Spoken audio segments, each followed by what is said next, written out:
राधिका मौसी पिछली रात हुए हमले में किन चीजों का नुकसान हुआ उसका हिसाब लगा रही थी। उनके खेमे से एक आम के अचार की शीशी भी गायब हो चुकी थी और वो इमली भी जो कल श्रवण लेकर आया था। राधिका मौसी इस बारे में सोच ही रही थी कि श्रवण जल्दी से रसोड़े में आकर दवाइयों की पोटली ढूंढने लगता है। अरे बेटा, क्या हो गया? अब माँ, वो काजल की तबीयत खराब है, बहुत घबराहट हो रही है उसे। हे भगवान, मैंने पहले ही कहा था कि तांत्रिक को बुला लेते हैं, पर नहीं। अब देखो, उस चुड़ैल ने काजल को अपने वश में करना शुरू भी कर दिया है। हालांकि श्रवण भूतों में विश्वास नहीं करता था, पर अब वो भी डर जाता है और राजी हो जाता है एक तांत्रिक को बुलाने के लिए। कुछ ही घंटों में तांत्रिक आ जाते हैं और राधिका मौसी तांत्रिक जी को सब बता देती है। घोर संकट, घनघोर संकट, चुड़ैल को मारू जोर चाकट, ओम भट स्वाहा खटखा के आहा। अरे ये क्या मंत्र है? मेरे खुद के ओरिजिनल मंत्र है, कल रात को ही लिखे हैं। अच्छे लगे तो दाद चाहूंगा। एक और मंत्र सुनो। अर्ज किया है आब्राकडाब्रा, दिल्ली बम्बई आगरा, चंदा मामा सोवरले सुरन मामू जारा। ये मंत्र है? अरे कोई चालीसा वालीसा पढ़ो ना। वक्त कम है, 40 नहीं पड़ेंगे, 20-25 में काम चलाना पड़ेगा।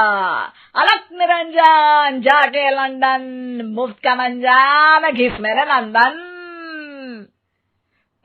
अरे जल्दी करो तांत्रिक जी, जल्दी करो। तांत्रिक अपने उल झलूल मंत्र पढ़ने लगता है। श्रवण को तांत्रिक पे शक होता है। वो अपने एक डॉक्टर दोस्त को कॉल कर देता है ताकि कोई अनहोनी हो तो इमरजेंसी में चीजें मैनेज हो जाए। तांत्रिक धुनी रमाता है, जिसकी वजह से कमरे में काफी धुआं हो जाता है और जिसकी वजह से बहू की घबराहट बढ़ जाती है। अब भागेगी चुड़ैल। हाँ। बहू खांसते हुए धुएं से बचने के लिए बाहर चली जाती है। अरे भाग रही है, भाग रही है। पीछे पीछे श्रवण भी जाता है। बहू एक सोफे पर बैठ जाती है। तभी डॉक्टर दोस्त आ जाते हैं और श्रवण को पानी लाने के लिए कहते हैं। थोड़े चेकअप के बाद डॉक्टर कहते हैं, मेरे हिसाब से जाप का काम पूरा हो गया है।